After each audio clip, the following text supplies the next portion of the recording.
Science with Folly.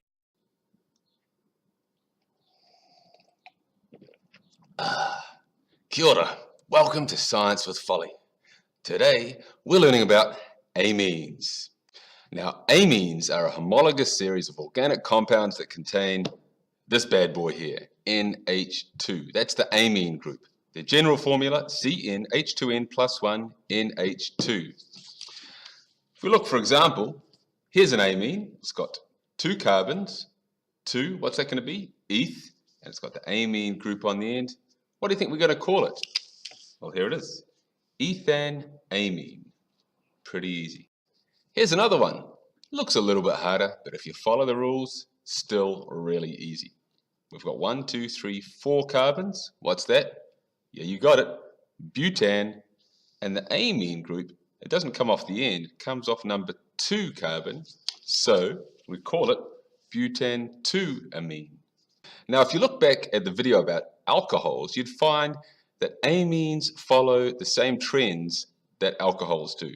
Their melting and boiling point increases as the carbon chain length increases, but their solubility in water decreases as the carbon chain length increases because, remember, the NH2 group gives the molecule polarity, but as the chain length increases, its effect is less until it has pretty much no effect. Long-chained amines are not soluble in water. Now, amines form basic solutions in water, and as you guys should know, a basic solution has hydroxide ions in it. But how do we get hydroxide ions forming from an amine? Well, let's look at this. Here we have ethanamine. It reacts with water, and it forms ethyl ammonium ions plus hydroxide ions. You can see one of the hydrogens from the water gets attracted to the nitrogen, and therefore we end up with a positive ion, a cation, and a negative hydroxide ion. Now we're going to look at carboxylic acids. Carboxylic acids are acids, as the name says, and they have the general formula CnH2n plus 1 COOH. If we look at a carboxylic acid, we've got this one here. It's got 1, 2, 3, 4 carbons. Don't forget to count this guy. That makes it bute something.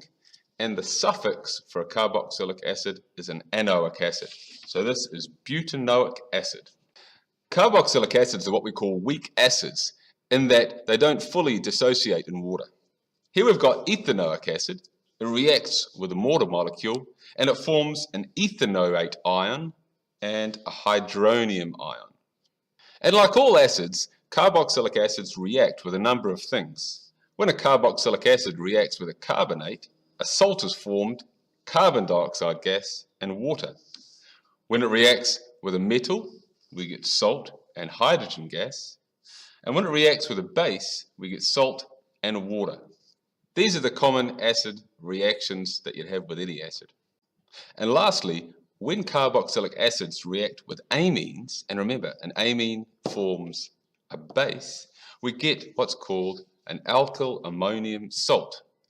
So, for example, propanoic acid plus ethanamine gives us ethyl ammonium, and that's the ion that is formed from the ethanamine, plus propanoate. Ethyl ammonium propanoate. That's it for Science with Folly today. Have a good evening. Ka kite anō.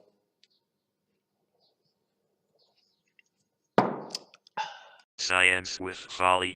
Science with